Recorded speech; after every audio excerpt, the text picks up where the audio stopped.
Hi, hello, నమస్తే, అస్సలాము అలైకుం, ఆదాబ్. నా చేతి వంట ఛానల్ కు స్వాగతం పలుకుతూ నేను మీ సాగర్ మళ్ళీ ఒకసారి మీ ముందుకు ఒక కొత్త రెసిపీ అండ్ బ్లాగ్ తోటి వచ్చేసానండి. ఇక్కడ నేను పప్పు చారు చేస్తున్నాను. దాని తర్వాత మటన్ కర్రీ చేస్తాను అన్నమాట. మటన్ ఆల్రెడీ దానికి సంబంధించిన అన్ని చేసుకొని పెట్టుకున్నాను. ఇక్కడ మటన్ కర్రీ చేసి అలాగే రైస్, వైట్ రైస్, ఎందుకంటే ఇంట్లో ఫుల్ గా చుట్టాలతో నిండిపోయిందండి. ఇది మా కజిన్ ఇల్లు. ఇక్కడ మేము ఒక ఫంక్షన్ అటెండ్ అవడానికి వచ్చామన్నమాట. వచ్చి ఇక్కడ అందరూ ఉండాలనేసి ఈ పూట భోజనం ఈ విధంగా ప్రిపేర్ చేస్తున్నారు.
ఇవి పప్పు, అలాగే టమాటాలు, పచ్చిమిర్చి కలిపి కుక్కర్ లో ఉడకబెట్టేసాను అనమాట. మిగతా ప్రాసెస్ ఏదైతే ఉందో మీకు చూపిస్తాను.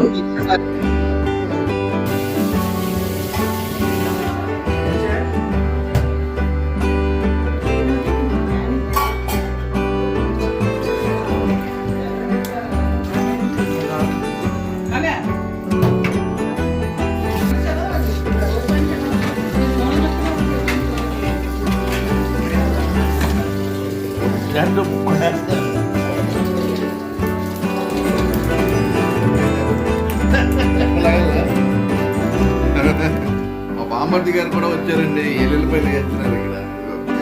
ఇప్పుడు ఈ వంట బాగుంటే నేను వండినట్టు, బాగోకపోతే ఆయన వండినట్టు.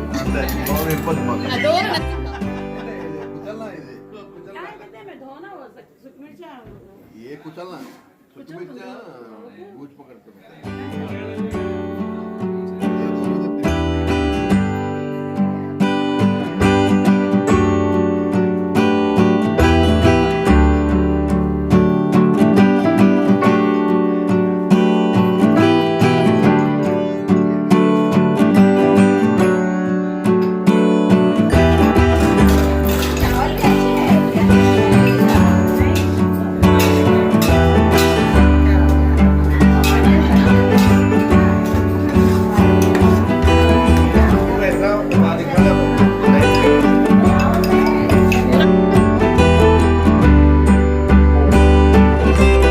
ఇప్పుడు నేను వండుతున్నది మటన్ కదా. దాంట్లో నేను ఏం చేశానంటే బంగాళదుంప వేసి వండుతున్నాను.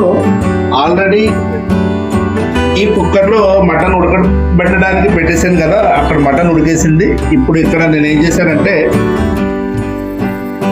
బంగాళదుంపలు కూడా ఈ విధంగా ఫ్రై చేసుకుంటున్నాను. ఇక్కడ ఆయిల్లో ఉల్లిపాయలు అవన్నీ వేసి, టమాటాలు వేసి, అయితే టమాటాలు కాదు ఉల్లిపాయలు పెరుగేసి ఫ్రై చేస్తున్నాను అనమాట.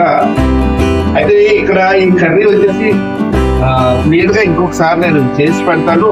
జస్ట్ ఇది ఒక బ్లాగ్ అన్నట్టు చేస్తున్నాను కాబట్టి మీకు పూర్తిగా చూపెట్టట్లేదు అన్ని కర్రీలు.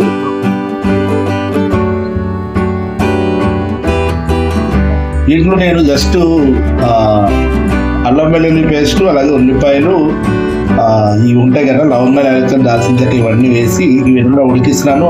ఆల్రెడీ కారము, పసుపు, ధనియా పౌడరు, అవన్నీ సామాన్ మసాలాలు అన్నీ కూడా దాంట్లో పడ్డాయి కాబట్టి ఇక్కడ నేను వేసుకోలేదు. అవన్నీ కూడా ఇప్పుడు కలిపేస్తాను అనమాట రెండింటిని.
కలుపుతున్నాను.